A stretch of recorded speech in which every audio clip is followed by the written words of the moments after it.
yang telah menghidupkan kita setelah Dia mematikan kita, dan kelak kepadanya kita akan kembali. Yang kaya, yang miskin, yang tua dan yang muda, kelak semuanya akan kembali kepada Allah Azza wa Jalla. Allahumma salli wa sallim wa zid wa barik wa an'im ala abdika wa rasulika sayyidina wa maulana Muhammadin wa ala alihi wa ashabihi ajma'in. Ya Allah, semoga salawat dan salam, berkah dan nikmat senantiasa Engkau curahkan untuk hamba kekasih-Mu, untuk baginda Nabi kita Muhammad alaihi salatu wassalam, untuk keluarga beliau, untuk istri-istri beliau, untuk putra-putri beliau, dan untuk seluruh sahabat Nabi. Semoga Allah meridai kita bersama mereka. Amma ba'd, jamaah rahimakumullah. Hari ini tanggal berapa? Tanggal berapa? Nah, mahabbati fillah, hari ini tanggal 3 apa tanggal 2?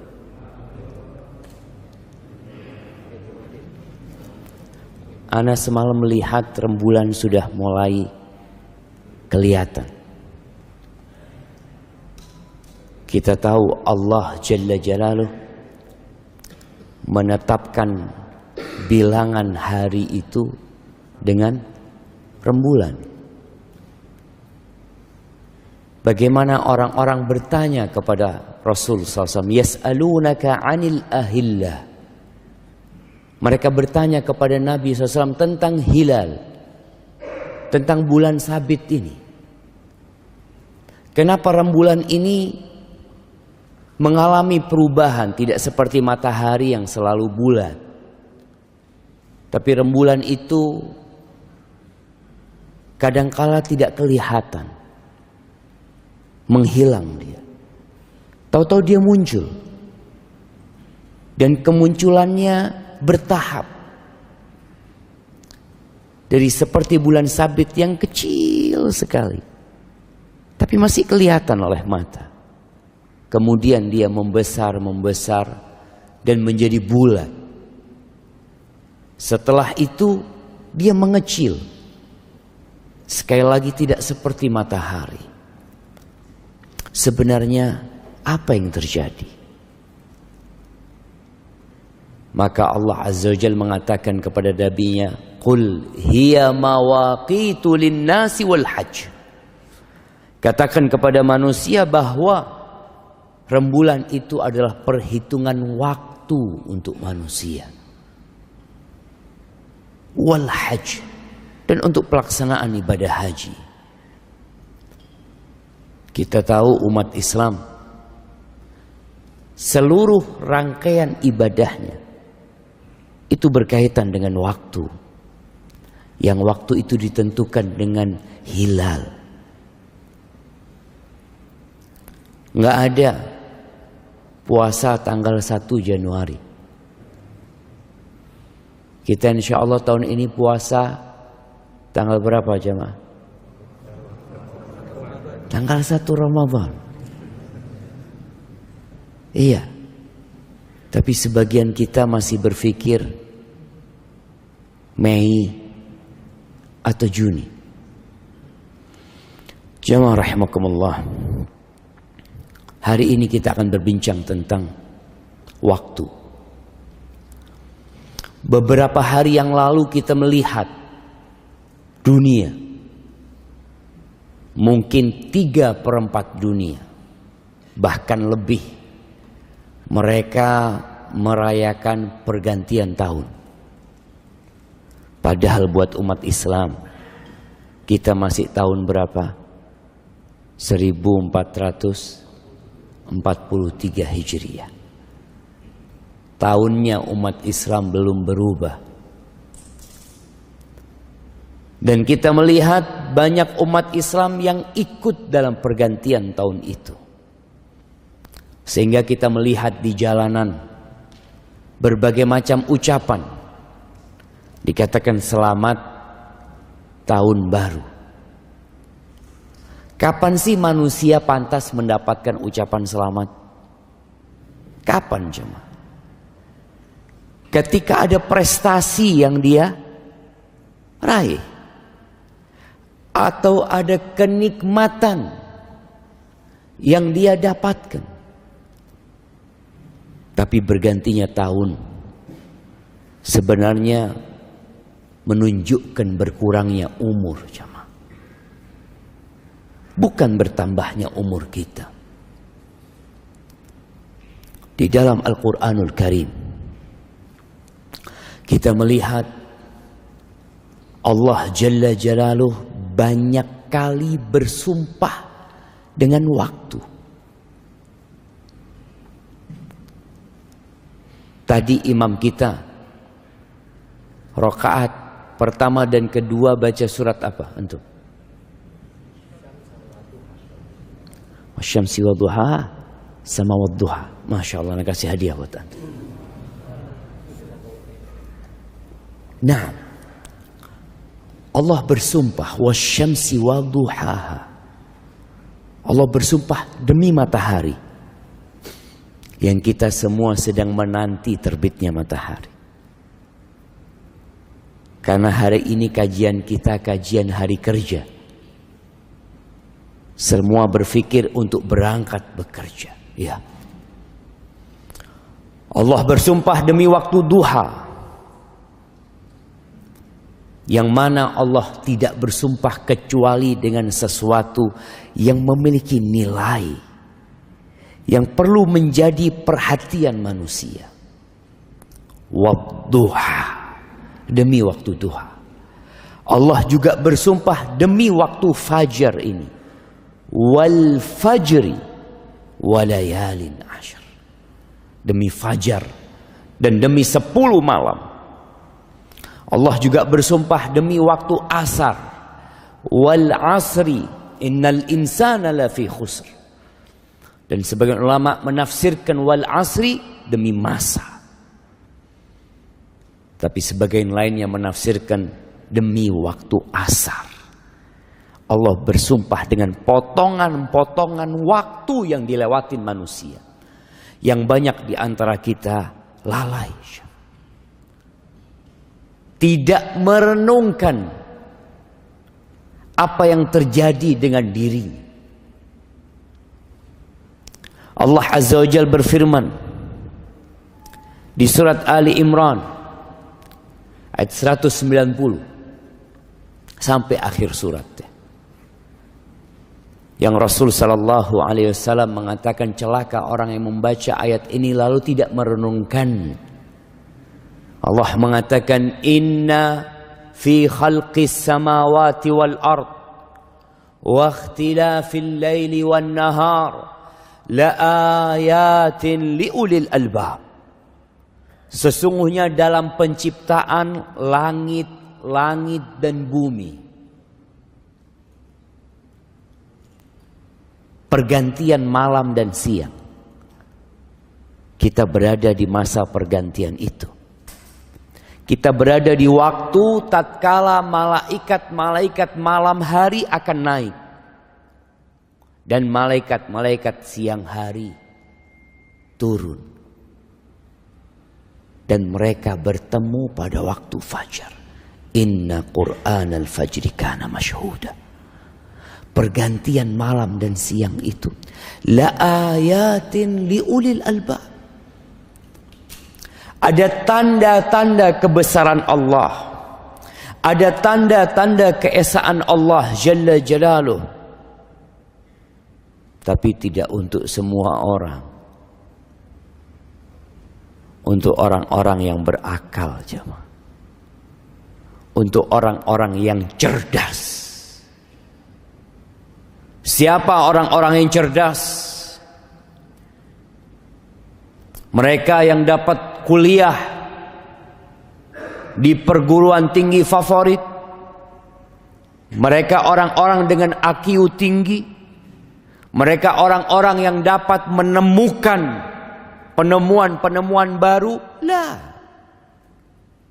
bukan mereka. Sebagian mereka sama sekali bukan orang yang cerdas. Bahkan Allah menyebut sebagian dari mereka, ulaika kal an'am. Mereka seperti binatang ternak. Di mana akalnya? Balhum adall. Mereka orang-orang yang lebih sesat daripada binatang. Bagaimana dikatakan cerdas?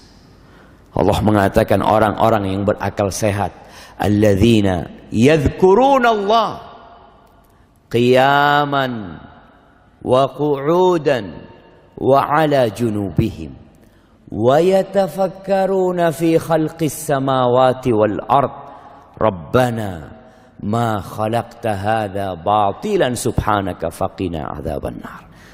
Orang yang berakal sehat adalah orang yang senantiasa mengingat Allah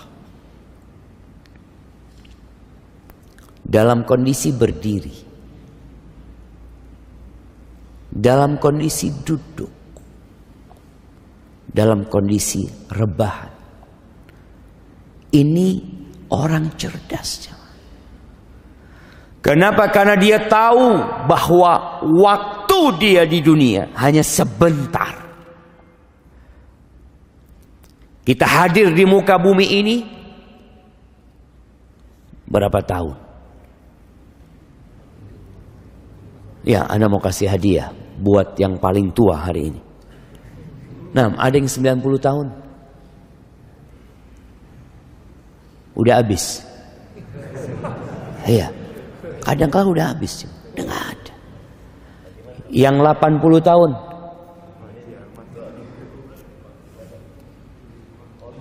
-75, belum 80. 80. Haji Arman berapa? 76. Kurang masih. 8 Masya Allah. Ini orang langka, kita kasih hadiah jemaah. Fadal, dikirimkan ke belakang. Wallahi sahih jemaah. Ana izin minum, subhanallah. Alhamdulillah. Udah nyampe bukunya? Nah, mahibbati fillah. Dia berfikir, wa yatafakkaruna fi khalqis samawati wal ard. Dia memikir penciptaan langit dan bumi. Tadi pergantian malam dan siang. Tahu-tahu dia berada di umur yang sudah tua. Dan sebagian anaknya sudah mati. Dia yakin bahwa kehidupan ini tidak sia-sia. Allah menciptakan semua ini dengan tujuan. Disinilah dikatakan orang cerdas tatkala dia tahu dengan tujuan dia diciptakan. Orang ketika berjalan di muka bumi ini, lalu dia ditanya, kamu mau kemana? Gak tahu. Ana ikut orang-orang. Orang-orang berjalan. Orang-orang bekerja, orang-orang membangun, aku pun ikut seperti mereka. Orang-orang menimbun hartanya, aku pun menimbun hartaku. Orang-orang belanja, aku pun belanja. Tunggu dulu. Engkau mau kemana? Orang yang cerdas tahu dengan tujuannya. Dia mengatakan, Rabbana ma khalaqta hadza batilan. Ya Allah, Engkau tidak menciptakan semua ini dengan sia-sia. Enggak ya Allah. Subhanak faqina adzabannar. Selamatkan kami ya Allah dari api neraka. Ahibbati fillah. Sebenarnya modal kita hidup itu bukan harta. Sebagian orang berpikir ketika bekerja, ana butuh modal, Ustaz. Gimana ana akan menjadi orang sukses kalau ana nggak punya modal? Betul. Terus apa modalnya?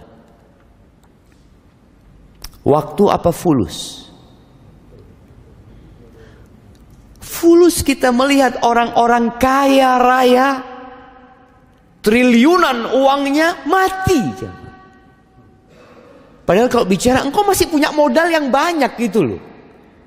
Modalmu ini banyak sekali. Tapi waktu dia habis. Jadi modal utama manusia itu bukan harta, tapi adalah waktu. Yang alhamdulillah kita semua masih punya waktu. Berapa banyak orang bekerja tanpa harta, nggak punya fulus dia. Tapi dia punya waktu. Makelar itu modalnya apa, Jang? Makelar. Ada sebagian orang kerjanya anak makelar, Ustaz. Modal antum berapa? Nggak ada modalnya, Ustaz. Modalnya cuma ngomong.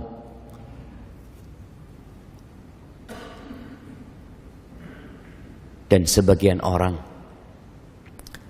kehilangan modal utama dalam hidup ini sia-sia.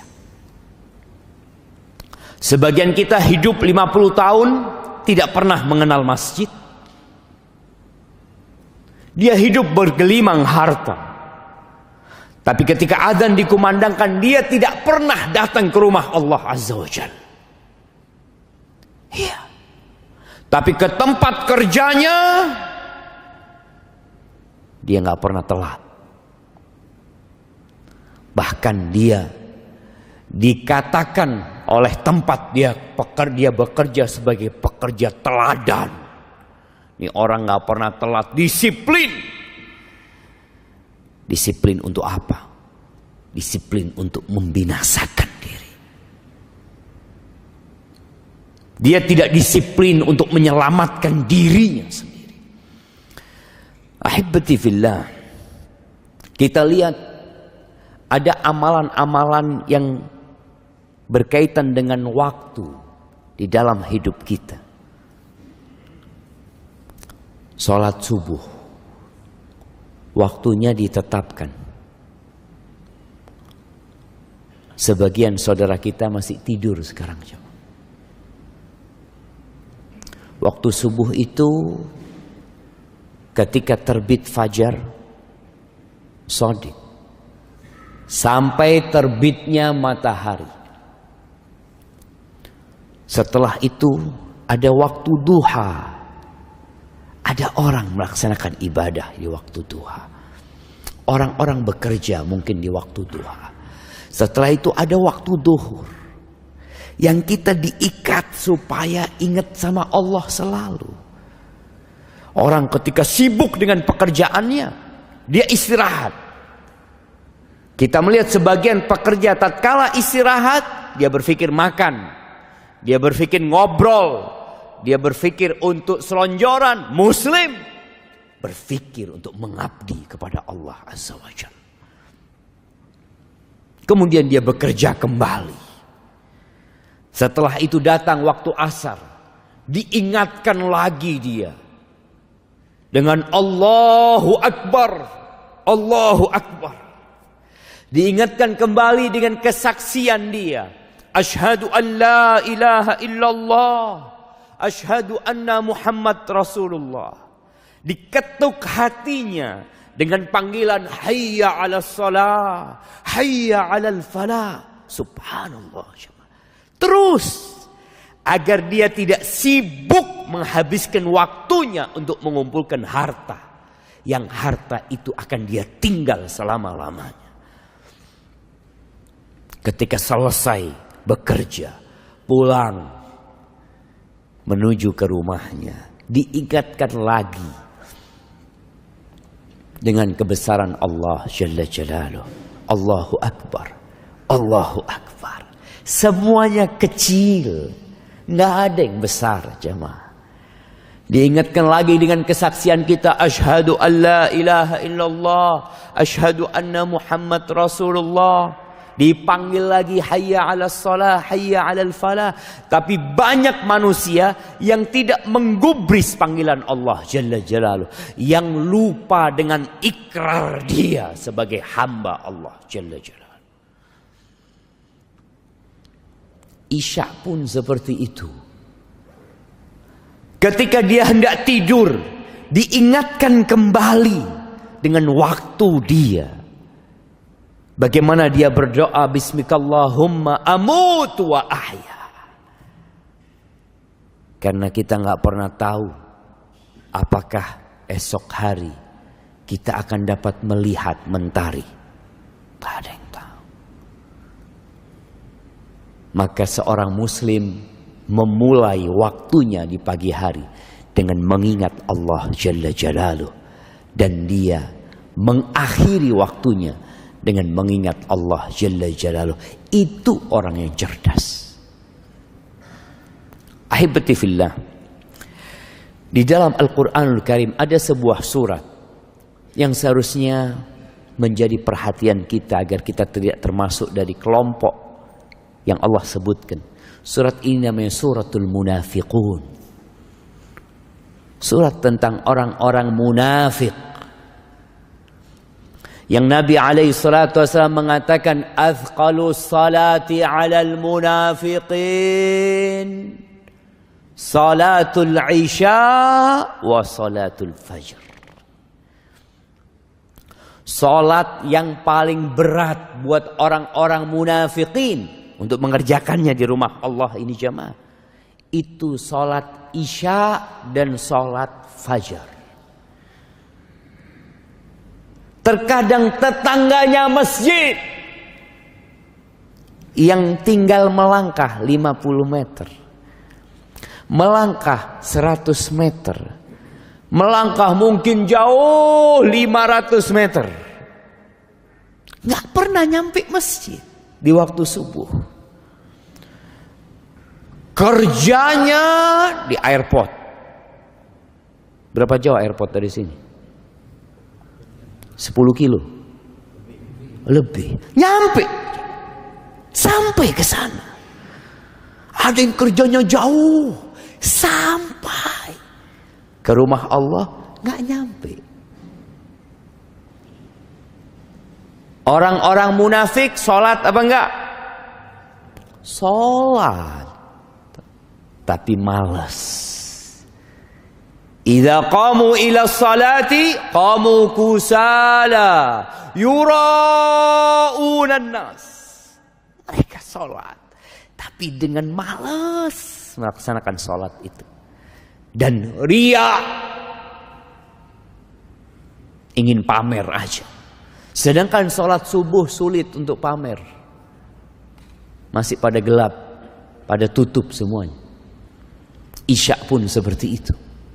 Apalagi di masa Nabi SAW yang belum ada listrik. Wala yadhkurunallah illa qalila. Dan ketika sholat pun mereka tidak mengingat Allah kecuali sedikit. Ahibati fillah, kadangkala kita sholat, selesai sholat ditanya, tadi imamnya baca apa rakaat pertama? Wallahu a'lam. Antum telat? Enggak, ana soft pertama Ustaz. Insyaallah. Tapi kadangkala lupa. Panjang surat, tidak terlalu panjang surat Al-Munafiqin. Di akhir surat ini Allah mengingatkan orang-orang yang beriman. Di ayat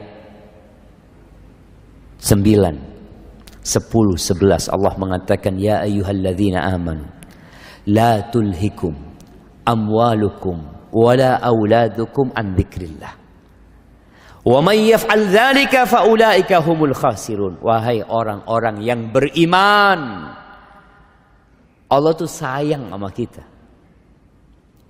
89 kali Allah memanggil orang-orang yang beriman, ya ayyuhalladzina amanu, ya ayyuhalladzina amanu. Karena ada orang-orang yang beriman secara zahir, hatinya belum beriman.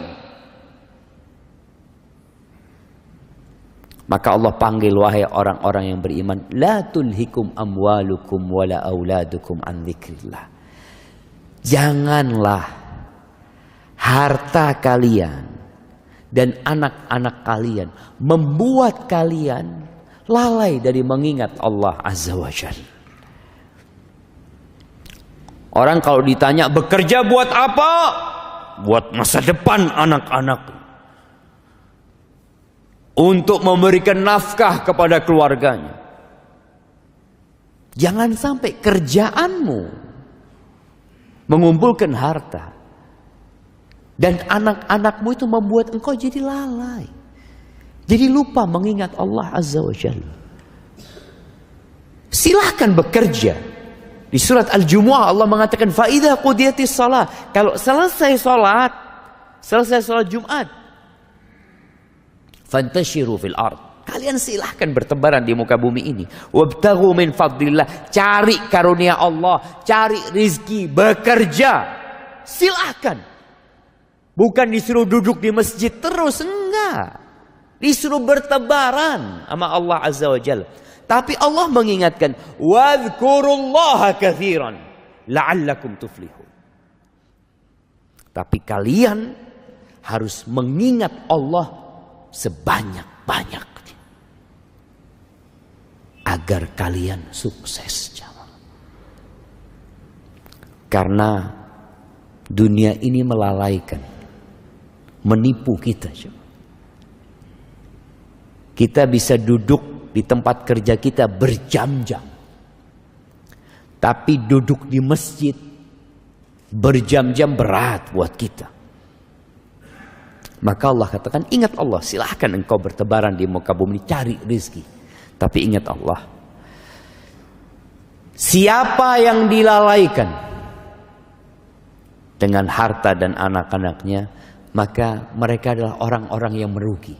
Merugi di dunia dan merugi di akhirat. Lalu Allah mengatakan wa anfiqu mimma razaqnakum. Ini yang udah kerja dapat hasil, mau dikemanakan hartanya? Waktumu udah habis untuk ngumpulin harta. Jadi kalau kita lihat waktu kita untuk cari uang itu, kalau dari jam 7 sampai rumah jam 5, berapa jam jamaah? Berapa jam? 10 jam.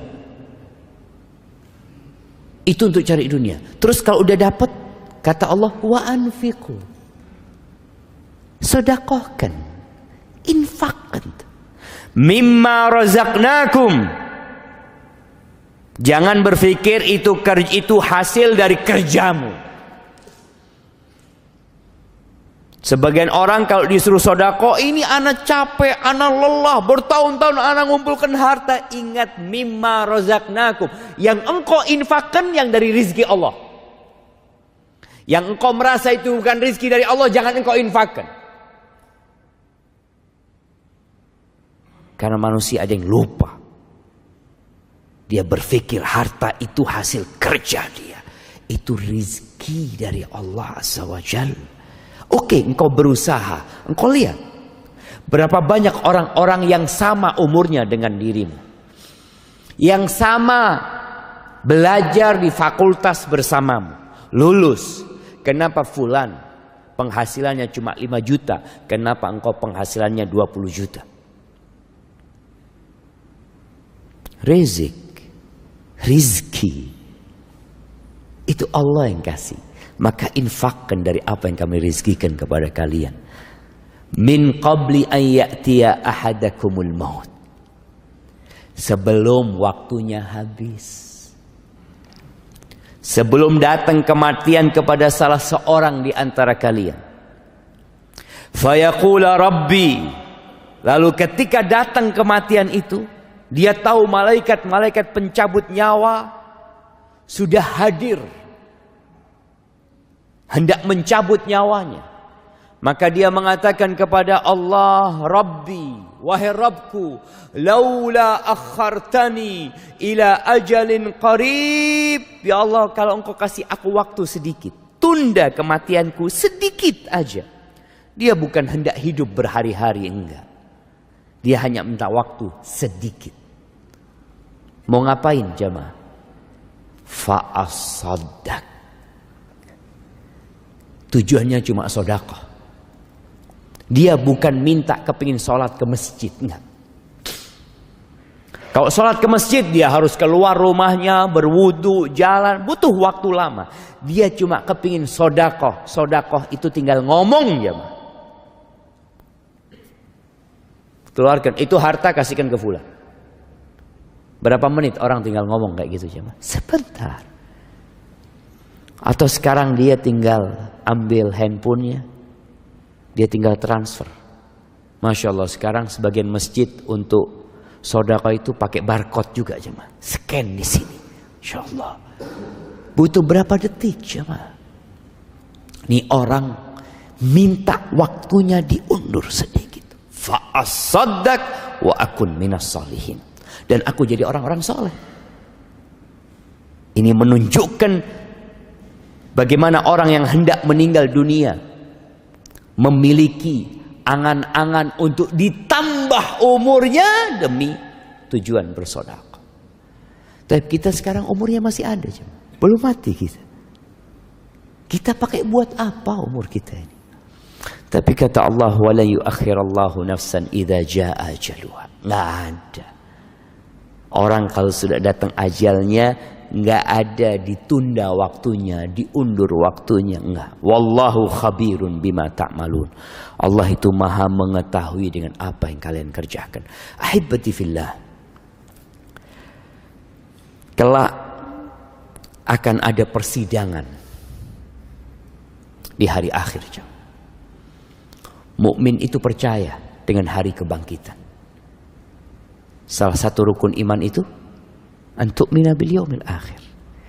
Dan beriman dengan hari akhir ini adalah motor penggerak manusia untuk beramal.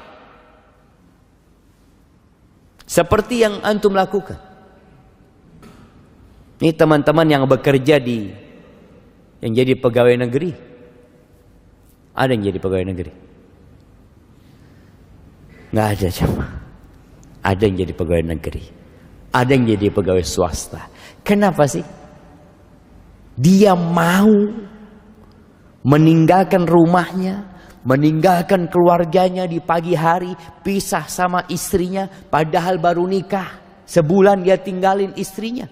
Dia berangkat ke tempat kerjanya. Sebagian menjadi pelayar, harus naik ke kapalnya berbulan-bulan. Kenapa dia lakukan itu? Fulus. Ada gaji. Ada balasan yang dia tunggu. Nah, maka Allah akan memberikan balasan kepada kita jemaah atas semua yang kita kerjakan. Dan dalam persidangan itu sebelum kita dikasih balasan, maka kita harus membuktikan dahulu. Rasul sallallahu alaihi wasallam dalam hadis Mu'ad bin Jabal radhiyallahu anhu, beliau alaihi salatu wasallam mengatakan, la tazulu qadama 'abdin yaumal qiyamah hatta yus'ala an arba'.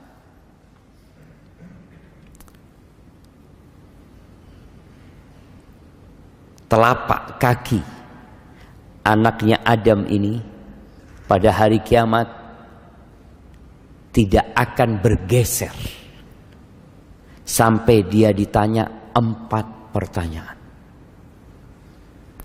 Yang pertama, an umrihi fima afna. Yang pertama ditanya adalah umurnya dipakai buat apa?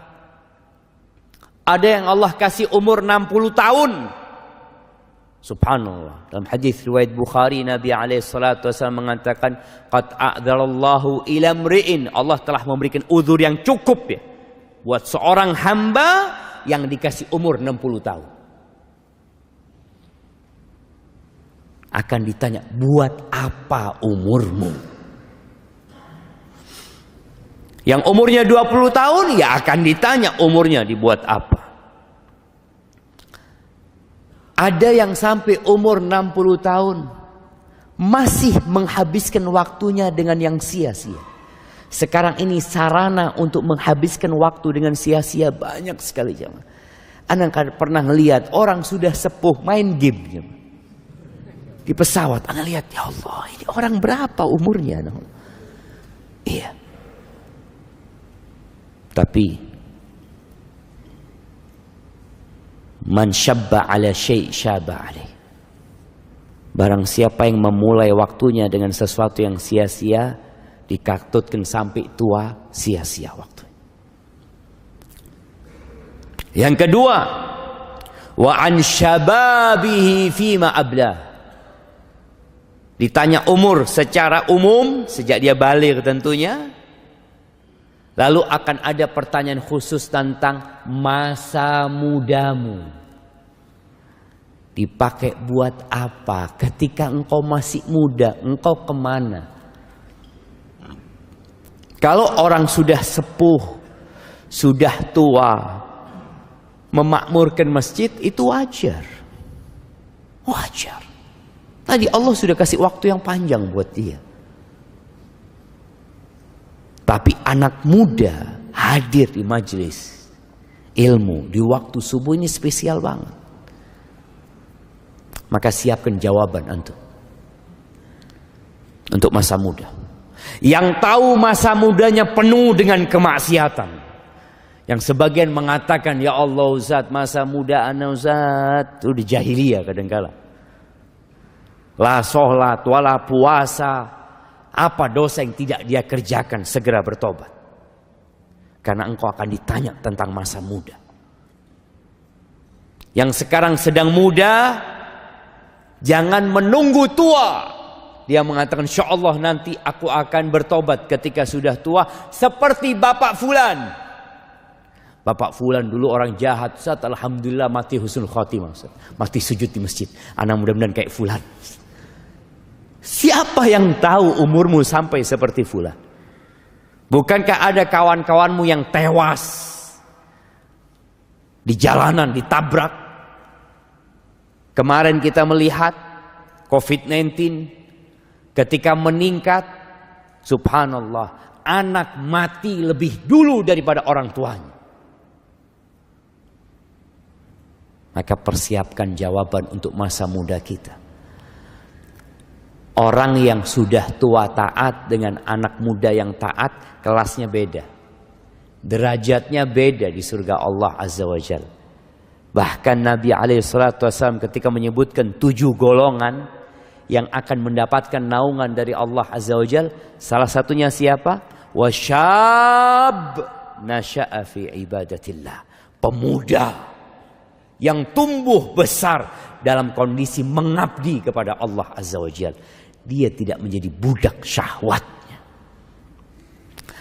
Pertanyaan yang ketiga, an malihi, tentang hartanya. Tadi dengan modal umur, dengan modal waktu, engkau cari uang. Akan ditanya 2 pertanyaan tentang harta. Min aina tasabtahu, dapat dari mana engkau uang ini? Dari mana? Anak ditanya, dapat dari mana engkau uang 50 miliar warisan? Ya. Cukup? Oh, tunggu dulu. Ada pertanyaan selanjutnya. Wa fima anfaqtahu. Terus dipakai buat apa? Allah kasih rizki sama engkau miliaran tanpa kerja, tanpa capek. Dipakai ahibati fillah. Ali bin Abi Thalib pernah mengatakan, dunia ini halalnya dihisap. Artinya kalau kita dapat halal, kita akan tetap dihisap. Makanya kenapa orang kaya itu masuk surganya telat? Kenapa jamaah? Hisapnya lama. Antum mau jadi kaya, jadi miskin. Nah, kalau tahu hisapnya orang kaya ini lama. Hibati fillah. Iya, hisapnya lama orang kaya itu. Makanya orang miskin itu masuk surga setengah hari sebelum orang kaya. Tapi setengah harinya itu 500 tahun. Allahu Akbar. Tapi boleh jadi orang kaya masuknya terlambat, tapi tempatnya VIP. Nah, Tergantung amalannya, jemaah. Tergantung amalannya. Tapi akan ada pertanyaan itu. Makanya semakin banyak hartanya akan ditanya. Apalagi orang kaya, jemaah. Anda lihat tuh subhanallah. Dia menghitung keuntungan itu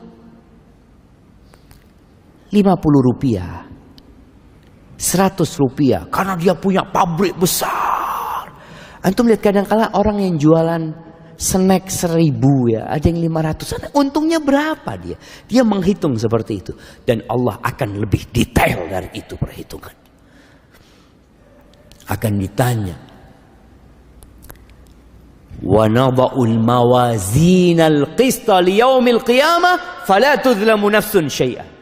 Wa in kana mithqala habbatin min khardalin ataina biha wa kafa bina hasibin. Kata Allah, kami akan letakkan timbangan yang tepat.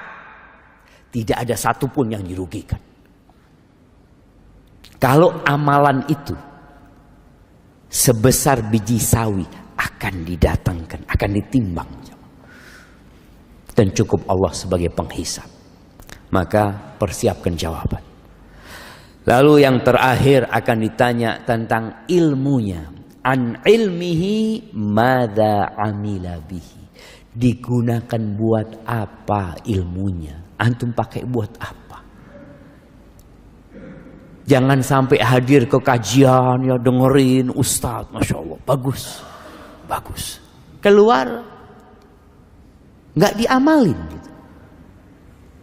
Kita akan ditanya jemaah.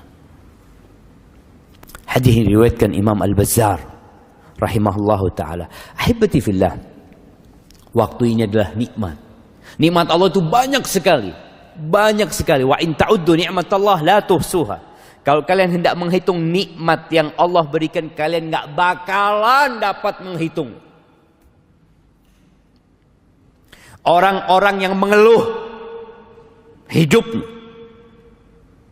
yang merasa sudah jatuh ketimpa tangga, seakan-akan tidak pernah nyaman hidupnya, lihat nikmat Allah padamu. Mungkin sebagian orang nggak bisa berdiri, lumpuh, stroke, tapi ingat dia masih bisa melihat. Nikmat Allah itu banyak. Dia masih bisa berbicara. Dia dapat mendengar. Ada orang yang buta. Ada orang yang tuli.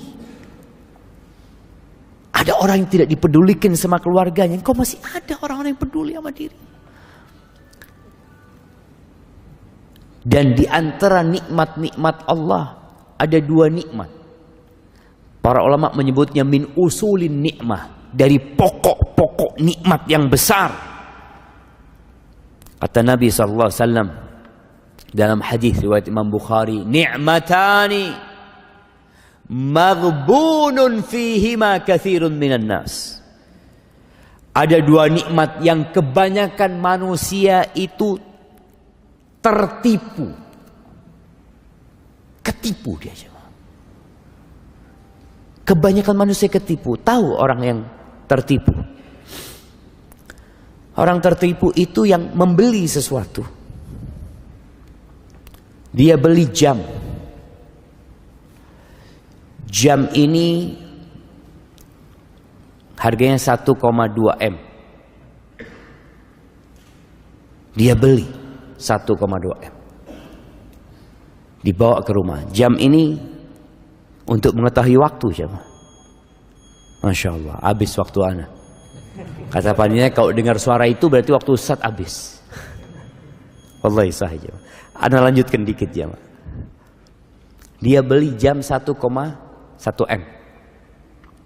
Sampai rumah ternyata jamnya palsu. Bagaimana perasaan dia, jemaah? Ternyata jam itu harganya cuma 1 juta. Dia bayar 1,1 miliar. Dia akan merasa tertipu. Seperti itulah manusia nanti akan menyesal kelak di padang mahsyar, karena dia merasa tertipu. Waktu dia dihabiskan untuk menonton hal-hal yang tidak berguna, untuk duduk ngobrol yang tidak bermanfaat sama dia. Nikmatan maghbunun fihima katsirun minan nas. Yang pertama as-sihhah, nikmat sehat. Dan yang kedua al-faragh, waktu luang. Itu dua nikmat, jamaah. Ketika sehat, terkadang kita sibuk menyenangkan fisik kita. Ketika waktu luang, kita sibuk menyenangkan nafsu kita dengan hal-hal yang tidak berguna. Makanya ketika penghuni neraka teriak-teriak di dalam neraka, wahum yastarikhuna fiha rabbana akhrijna. Penghuni neraka itu teriak-teriak di dalam neraka, mereka minta dikeluarkan dari api neraka. Apa yang mereka inginkan? Na'mal salihan ghairal ladzi kunna na'mal. Kami akan beramal soleh, tidak seperti yang dulu kami amalkan. Apa kata Allah? Awalam nu'ammirkum? Bukankah kita sudah kasih waktu buat kalian? Kita kasih umur buat kalian. Ma yatadzakkaru fihi man tadzakkar. Tapi nggak ada yang mau ingat. Dikasih waktu. Kadangkala tahu temannya mati, tahu temannya koma, nggak bisa berbuat apa-apa. Itu nggak ingat dia. Waja'akumun nadhir, dan datang kepada kalian peringatan. Allah utus Rasulnya. Allah turunkan kitabnya. Dan di antara makna peringatan Allah itu, an-nadhir adalah uban, jamaah. Ada orang-orang yang sedang beruban. Kau sudah lihat ya Allah. Anak kalau sedang lihat di cermin, Allahu Akbar. Wis tua jemaah. Nah, sudah tua kita. Ja'akumun nadhir. Maka jangan sampai dua nikmat ini kita habiskan dengan sia-sia. Manfaatkan untuk ketaatan kepada Allah. Paling tidak berzikir sama Allah Azza wa Jalla. Ingat sama Allah. Antum berangkat ke tempat kerja antum, naik motor antum, naik mobil, keluar rumah, baca doa bismillah tawakkaltu 'ala Allah, naik kendaraannya baca doa subhanalladzi sakhkhara lana hadza wa ma kunna lahu muqrinin. Di tempat kerja kita pun terus mengingat Allah jalla jalaluh, dan semoga dengan itu kita tidak menyesal kelak pada hari kiamat. Barakallahu fiik. Itu mungkin yang dapat Anda sampaikan. Nah, ada waktu. Ada pertanyaan?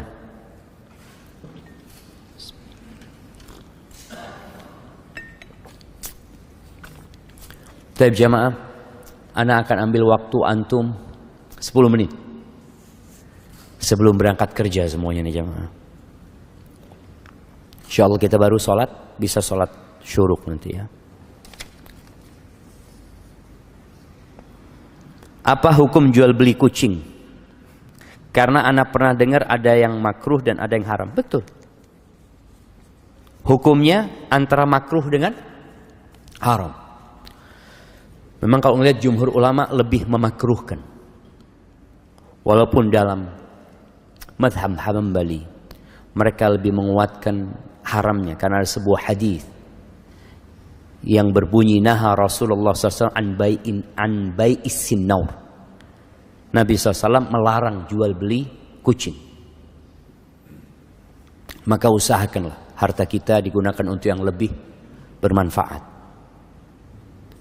Walaupun tadi ada yang berpendapat makruh. Kalau mungkin di Indonesia mazhabnya Syafi'i, mereka akan menganggap larangan itu bentuknya larangan tanzih. Ya, seorang muslim lebih baik menghindarinya.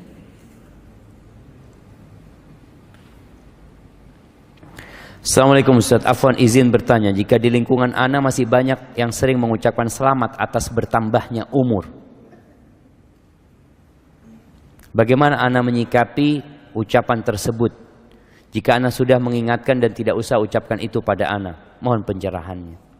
Mungkin antum ingatkan, umur ana ini bukan bertambah, tapi berkurang. Berkurang jemaah. Maka seharusnya, ya apalagi sekarang orang itu mengingat tanggal lahir pakai tanggalan Masehi. Maka dirubah sekarang. Orang tua ketika anaknya lahir, tolong dicatat tanggalan hijriahnya. Kapan dia lahir. Ya, dengan cara itu paling tidak kita sudah berusaha untuk memberikan pemahaman kepada kaum muslimin bahwa umat Islam itu penanggalannya Hijriah. Kalau kita sudah ingatkan kepada saudara kita, ya sudah, kita kadangkala yang mengucapkan selamat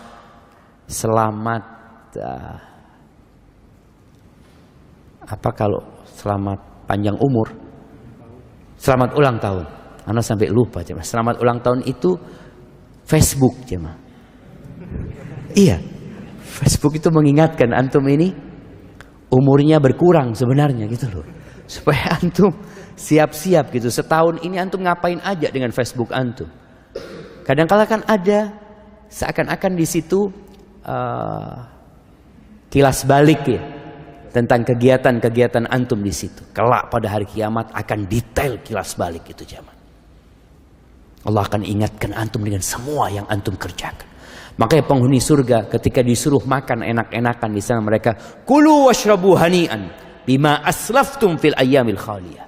Kalian silahkan menikmatin hidup di sini, makan minum tanpa takut penyakit, tanpa takut lelah ini dan itu.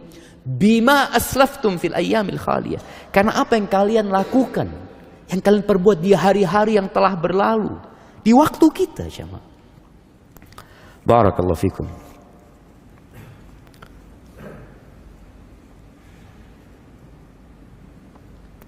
Ustaz mau bertanya, bagaimana dengan fenomena orang yang mempunyai boneka bernyawa? Jamaah, banyak orang sakit. Iya loh jamaah. Banyak, kesian jamaah, kesian kita. Artinya kalau kita melihat fenomena seperti ini menunjukkan banyak orang-orang yang lalai, yang lupa dengan tujuan mereka diciptakan. Iya. Al-malu wal banun zinatul hayatid dunya. Harta dan anak laki-laki itu perhiasan kehidupan dunia. Nah, orang itu kepingin punya anak. Beberapa waktu yang lalu heboh fenomena dari barat juga, apa? Child free atau free child. Iya, child free, yang nggak mau punya anak. Sekarang lagi karena mereka nggak mau punya anak, tapi mereka punya dalam diri mereka insting kepingin punya anak. Nggak bisa dipungkirin, orang itu kepingin punya anak gitu. Orang-orang yang nggak kepingin punya anak mengatakan hidup tanpa anak sebenarnya melisihi fitrah mereka.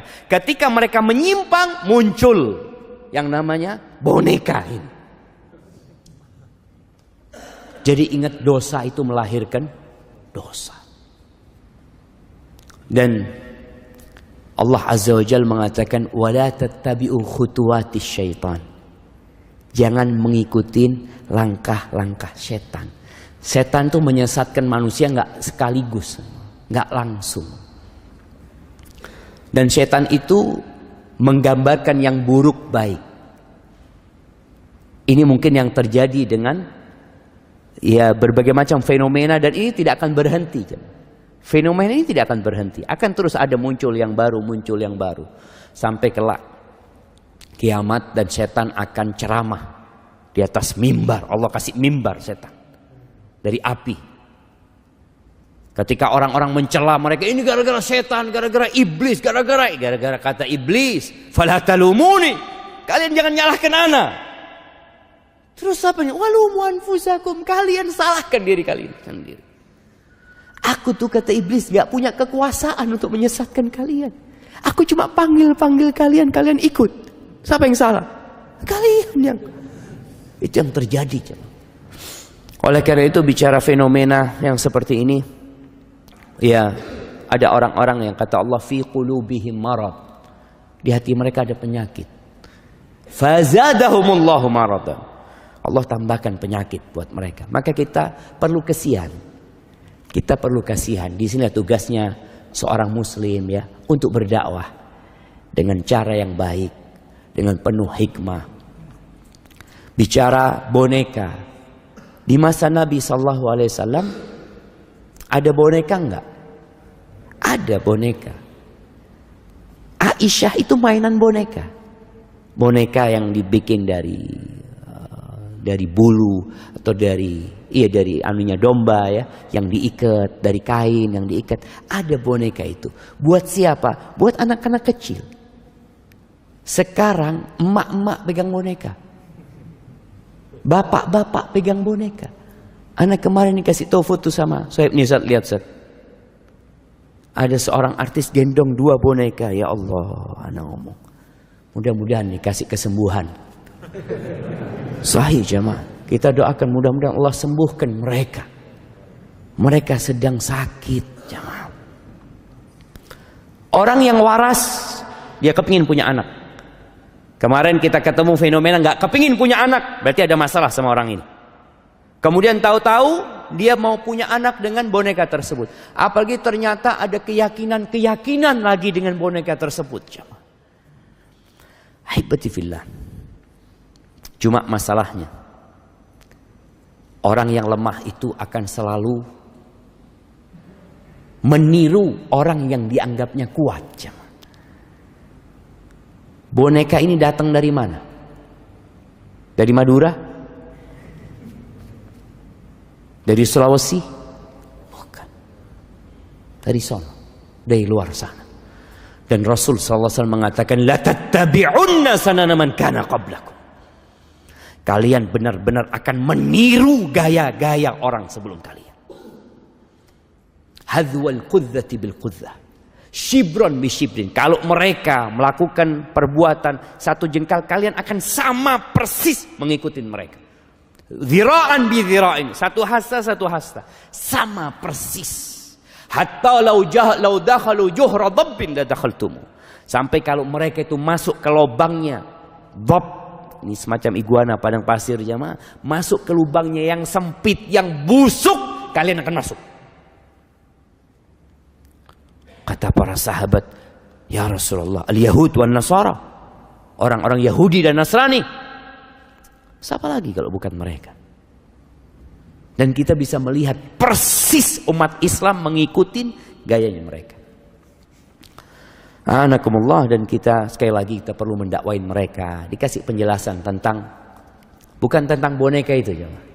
Antum kalau ngomong sama orang-orang yang pegang boneka itu, jangan ngomong tentang boneka itu. Dia sakit hati. Terus ngomong tentang dirinya. Engkau diciptakan buat apa sebenarnya? Siapa yang menciptakan dirimu? Sentuh hatinya supaya dia tidak jadi lebih buruk daripada binatang-binatang ternak yang tidak tahu dengan tujuan diciptakan.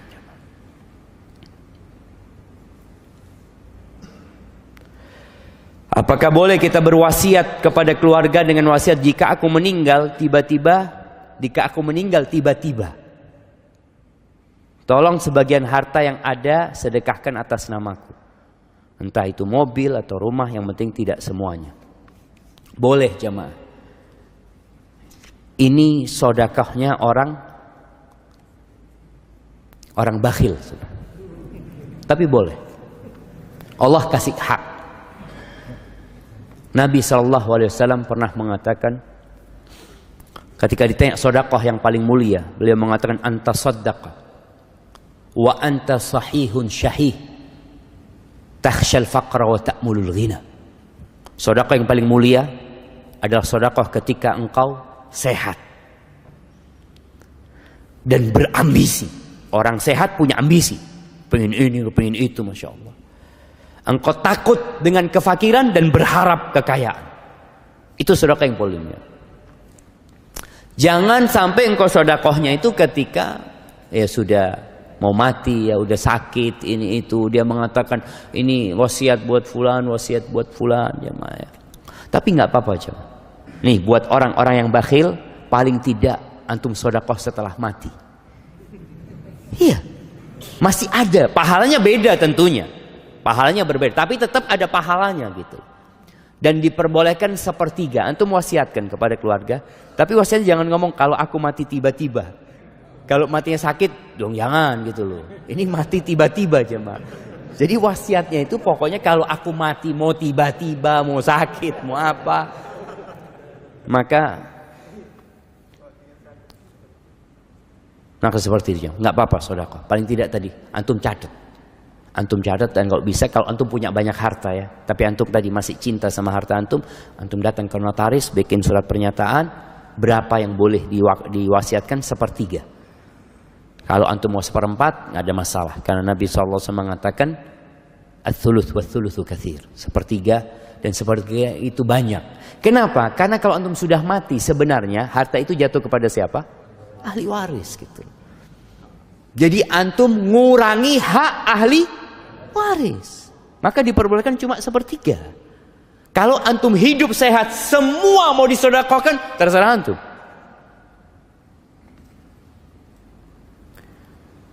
Bagaimana caranya? Kita punya anak yang sudah dewasa, bila disuruh sholat di masjid atau musola, mereka berat sekali untuk sholat berjamaah. Ya, orang tua sabar.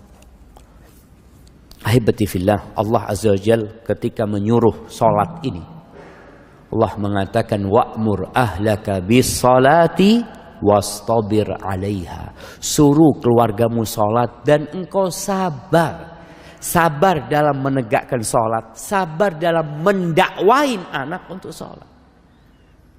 Boleh jadi kesalahan itu terjadi sama orang tua. Orang tua ini ketika anaknya kecil nggak disuruh ke masjid. Padahal Nabi SAW nyuruh orang tua agar memerintahkan anaknya sholat sejak umur 7 tahun. Dia nggak ngerjain itu nih orang tua.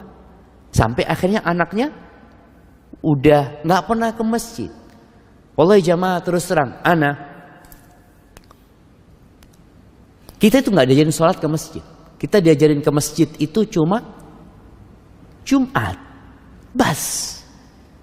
Sampai anak di pesantren dulu, pulang dari pesantren, ya nggak ke masjid juga. Sholat di rumah. Ke masjid kapan? Jumatan.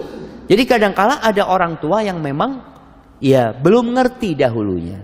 Sehingga kalau anaknya berat ke masjid, orang tua hendaklah bertobat kepada Allah Azza wa Jalla. Karena ada kesalahan dia dalam mendidik anaknya. Dia beristighfar sambil terus mengatakan kepada anaknya, "Nah, Abah minta maaf ya. Abah seharusnya ngajarin engkau itu sejak umur 7 tahun, memerintahkan kepadamu." Jamaah, kelak anak ini juga bisa nuntut orang tuanya pada hari kiamat. Orang tua itu akan dimintain pertanggungjawaban tentang anaknya. Maka paling tidak orang tua duduk sama anaknya, sekali-kali bawa anaknya ke kuburan, bukan ke masjid. Ayo nak, ikut Abah. Abah belum waktunya sholat. Iya, tenang, bawa ke kuburan. Ingatkan bahwa kita akan meninggal dunia. Sentuh hatinya. Nggak ada yang dibawa nak. Engkau di rumah, kalau sholat di rumah pahalamu cuma dapat sedikit nak, cuma 1. Di masjid itu 27. Langkahmu, setiap langkah itu diangkat derajatnya, dihapuskan dosanya. Subhanallah. Dan gak lama, sampaikan kepada anaknya, nah engkau bisa main bola mungkin. Main bola engkau 45 menit kali 2. Engkau gak capek. Kau berangkat sama kawan-kawanmu, masa ke rumah Allah ya. Jadi disentuh hatinya, bukan cuma diperintah. Karena orang tua, ayo ke masjid. Duduk kasih penjelasan, semoga Allah membuka hatinya. Kayaknya waktu anak udah habis ya ma. Minta maaf pertanyaan-pertanyaan yang belum bisa dijawab. Semoga pertemuan kita hari ini, perkumpulan kita ini perkumpulan yang dirahmatin oleh Allah Azza wa Jalla, dan perpisahan kita perpisahan yang dijaga, dan semoga Allah mengampuni dosa-dosa kita. Subhanakallahumma bihamdika asyhadu an la ilaha illa anta astaghfiruka wa atubu ilaik. Assalamualaikum warahmatullahi wabarakatuh.